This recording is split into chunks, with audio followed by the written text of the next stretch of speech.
चौथीच्या विद्यार्थ्यांना माझा नमस्कार। आज अपन संतांविषयी बोलणार आहोत। हम लोग संत के बारे में, सेंट के बारे में बात करने वाले हैं। संत म्हणजे कोण? इंग्लिशमध्ये सेंट। आता हे सेंट काय करतात की हे देवानी पाठवलेले माणसं आहेत। संत म्हणजे काय चांगलं काय वाईट, क्या अच्छा है क्या बुरा है लाइफ में, क्या करना चाहिए क्या नहीं करना चाहिए, ये हमें संत बताते हैं। किस मार्ग पे चलना चाहिए आणि कोणत्या मार्गावर जायचं नाही, मतलब बुरी चीज़ नहीं करनी है, ये भी बताते हैं। आणि हे संत जे आहेत ते आपल्या अभंगातून, मतलब अभंग मतलब उनकी पोएम, पोएट होते हैं वो, और उनकी जो पोएम होती है उसमें उनके थ्रू वो बताते हैं, ये सब अच्छी अच्छी बातें बताते हैं। क्योंकि हमारे महाराष्ट्र में बहुत ऐसी चीज़ें होती है कि वो बुराई की तरफ ज़्यादा रहती है। तो ये संत जो ट्रू संत रहते हैं, मतलब भोंदू बाबा भी रहते हैं, गलत भी लोग रहते हैं। संत वो बोलते हैं कि हम लोग संत हैं, मी संत आहे म्हणून मला पूजा, मला मग पैसे घेणार किंवा आणखीन काय काय फळं द्यायची, त्याला हे काय काय वस्तू धान्य असं द्यायचं। लेकिन नहीं, जो प्योर ट्रू जो संत रहते हैं वो कभी किसी चीज़ का उनको मोह नहीं रहता है, और वो सिर्फ जन जागृति करते हैं लोगों में कि अच्छाई के तरफ जाओ, ऐसे वो बोलते हैं। तो आज आपण संत ज्ञानेश्वर यांच्याबद्दल आपण बोलणार आहोत। तर संत ज्ञानेश्वरांनी काय काय केलेलं आहे, तो उनका कौन सा सेंचुरी में वो थे, 1275। अभी कौन सा चल रहा है हमारा 20, यस 21st सेंचुरी में हम लोग अभी पहुंच गए हैं। तो ये 1200 सेंचुरी इनका जो था 1275 टू 1296 तक थे वो। तो उनका 1200 का वो जो सेंचुरी था तभी वो थे संत। और हमारा जो अभी शतक चल रहा है, सेंचुरी चल रहा है, वो 21st 21वीं सदी बोलते हैं, तो वो चल रही है। तो कितना गैप है देखिए। हाँ, तो आज हम लोग संत ज्ञानेश्वर पढ़ेंगे। तुम्ही पेज नंबर 16 काढायचं आहे, लेसन नंबर 3 संत ज्ञानेश्वर। ठीक है। महाराष्ट्र ही संतांची भूमि है, मतलब महाराष्ट्र में ऐसे अच्छे अच्छे संत होके गए हैं। अभी उनका नाम आगे तो आएगा, मैं आपको बताऊंगी। तो अच्छे अच्छे संत होके गए, मतलब भगवान हर जगह नहीं जा सकते, तो इसलिए उन्होंने संत की निर्मिति की, संत को जन्म दिया कि संत जाके अच्छी अच्छी बातें लोगों को बताए करके। ठीक आहे। महाराष्ट्र थोर संतांची परंपरा त्यांना लाभलेली आहे। परंपरा म्हणजे ट्रॅडिशन आहे संतांचं। महाराष्ट्रात संतांचे अभंग आणि त्याचे कार्य अजरामर झालेले आहे। संत के अभंग, मैंने बोला उनके पोएम्स, उनके थ्रू वो लोगों को बताना चाहते कि क्या अच्छा है और क्या बुरा है। तर तसं अजरामर झालं आहे म्हणजे लॉन्ग पीरियडमध्ये ते चालू राहतं। असं नहीं कि आज लिखा और ख़त्म हो गया, ऐसे नहीं। तो उनकी ये जो बातें हैं वो सालों साल वो चलती आ रही है, और सालों साल उस पर लोग अमल कर रहे हैं। संतांची ही परंपरा गेली 7 शतके अखंडित चालू आहे। अभी आप लोगों ने क्या करना है, एक पेंसिल रखना है पास में, और मैं जो जो वर्ड्स आपको बोलूँगी कि अंडरलाइन करो, तो वो आपको अंडरलाइन करना है। तो पहला जो वर्ड अंडरलाइन करना है वो परंपरा जो वर्ड है उसको अंडरलाइन करना है। उसके बाद है अजरामर, मतलब लॉन्ग पीरियड में चलने वाला, दैट इज़ अ अजरामर। उसके बाद है अखंडित, मतलब उसमें कंटिन्यूएशन, मतलब उसमें खंड नहीं पड़ा है, ऐसी परंपरा है ये कि ट्रेडिशन है ये कि अच्छी अच्छी बातें बताना, ठीक आहे. तर तिथे तुम्ही अंडरलाईन करा अखंडितला. ज्ञानदेव, एकनाथ, तुकाराम, नामदेव, जनाबाई, सावतामाळी, चोखामेळा, गाडगे महाराज असे कितीतरी संत महाराष्ट्राला लाभले आहेत. आता ही संतांची नावं आहेत. ये संत के नाम है महाराष्ट्र में जो थे उनके नाम है, और इनका जो कार्य है, इनका जो काम था वो बहुत बड़ा था और लोगों के लिए ही इन्होंने काम किया है, ठीक है. या संतांप्रमाणेच हिंदी प्रदेशात तुलसीदास, मीराबाई, कबीर, सूरदास इत्यादि अनेक संत झाले. अभी हिंदी में, ये तो मराठी के हो गए महाराष्ट्र के, अभी हिंदी में भी अलग अलग जो संत है इनके नाम लिखे हुए हैं. त्यांनी आपल्या अभंगांनी संपूर्ण पृथ्वी तलावर अलौकिक ज्ञानतेज पसरवले आहेत. ज्ञानतेज म्हणजे नॉलेजचं तेज, लाईट, प्रकाश असा त्यांनी पसरवलेला आहे. कोणी? संतांनी. संत लोग जो है उन्होंने क्या किया है, एकदम अच्छा नॉलेज जो है वो सब जगह फैलाया है.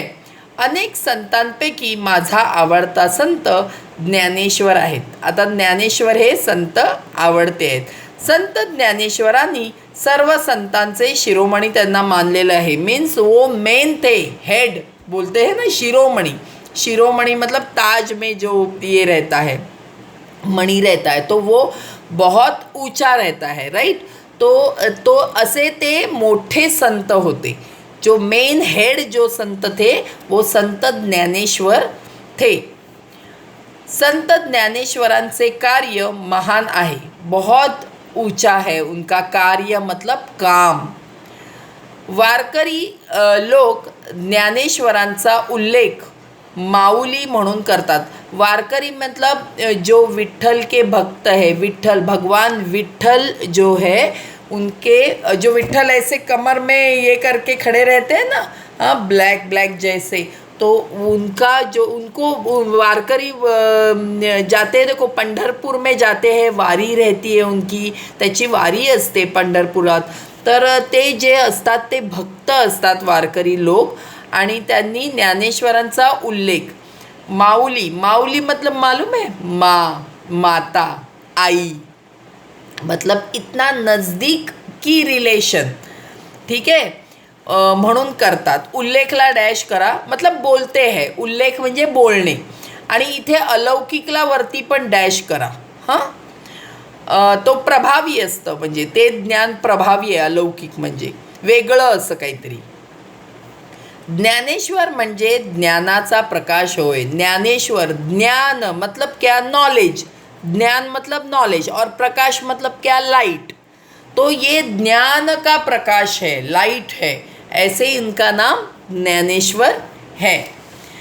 जीवनाचा प्रकाश, लाइफ का प्रकाश जो बोलते हैं वैसे. संत ज्ञानेश्वरांनी जनजागृतीसाठी महान कार्य केले. जनजागृती मतलब लोगों में लोगों को समझाना. मैंने बोला आपको, लोगों को वो समझाते थे अभंग के थ्रू कि क्या करो क्या नहीं करो, लोगों से कैसे बिहेव करो, और जो भोंदू बाबा है उनके पीछे मत भागो, ये सब वो बताते थे. त्यांचं जनजागृती म्हणतात त्याला. जन म्हणजे लोक, जागृती म्हणजे समजावणे, सांगणे सगळं, उनकी आंखें खोलना, जागृती म्हणजे, ठीक आहे. महान कार्य, कार्य म्हणजे काम. सामान्य माणसांना कळावे म्हणून त्यांनी भावार्थ दीपिका हा मोठा ग्रंथ मायबोली मराठी भाषेत लिहिला. और उनका भावार्थ दीपिका करके एक जो ग्रंथ है, एक बुक जो है, तो वो मराठी लैंग्वेज में उन्होंने प्रकाशित की थी, मतलब लिखी थी. जाति धर्माचे उच्चाटन, रिमूवल, मतलब जाति धर्म, जात धर्म ये सब कुछ नहीं है. तभी भी बोलते थे कि ये जात धर्म मत मानो. हम लोग अभी मानते हैं ना, हम लोग क्या करते हैं, नहीं नहीं अब सब हम लोग एक साथ है ऐसे मानते हैं ना। तो तभी कितना वो 1300वां जो सेंचुरी था, 13th सेंचुरी में भी वो भंगवाणी में बताया है, उन्होंने पोयम में बताया है कि जात धर्म का मतलब रिमूव करो वो सब जाति धर्म कुछ मानो मत करण्याचे मूळ कार्य ज्ञानेश्वरांनी केले। वो काम मेन काम उनका वही था। त्यांनी परोपकार करण्याचे व्रत घेतले आणि भक्तीचा मार्ग दाखवला। मतलब उपकार हर एक को मदद करना ये उन्होंने ठान लिया था। आणि त्यांनी भक्तीचा मार्ग मतलब भगवान का मार्ग उन्होंने उनका अवलंब किया था। मतलब उनके पीछे ही थे, भक्ति करना, सिर्फ भगवान का भक्ति करना और किसी की बुराई नहीं करना। त्यांनी आणि सगळ्यांना सांगितलं भक्तीचा मार्ग अवलंबा, मतलब भगवान के ऊपर विश्वास रखो। हम लोग भगवान मतलब क्या मानते हैं कि एक शक्ति है, एक भगवान मतलब शक्ति है, रूप अलग अलग है। चाहिए तो क्रिश्चियन में अलग है, मुस्लिम में अलग है, मराठी में अलग है, हिंदू का अलग है, सब कुछ, लेकिन एक इतनी बड़ी शक्ति है, ये पृथ्वी के ऊपर इतनी बड़ी शक्ति है कि वो हमें संभाल रही है, हम लोग को सपोर्ट कर रही है, ये हम लोग मानते हैं ना। तो रूप अलग अलग है उसके, कोई अल्लाह मानता है, कोई जीसस मानता है, कोणी गणपती मानतो, असं सगळं आहे, पण आपण सगळे एक आहोत। त्यांनी समाजातील गोरगरिबांचे दुःख दूर करण्यासाठी वारकरी संप्रदायाची स्थापना केली। गरिबांचं दुःख दूर करण्यासाठी जे भक्तीचा मार्ग अवलंबतात वारकरी संप्रदाय म्हणजे तो ग्रुप असतो, तर ते त्याची निर्मिती केली, निर्माण किया उसका उन्होंने। ज्ञानेश्वरी नावाचा ग्रंथ लिहिला आणि भगवद्गीतेचे मराठी भाषेत रूपांतर केले। ज्ञानेश्वर संत ज्ञानेश्वरांनी लिहिलेली आहे। ज्ञानेश्वरी हा मोठा ग्रंथ त्यांनी लिहिला आणि त्याच्यात सांगितलेलं आहे आपल्याला काय केलं पाहिजे। भगवद्गीतेचे मराठी भाषेत रूपांतर केले।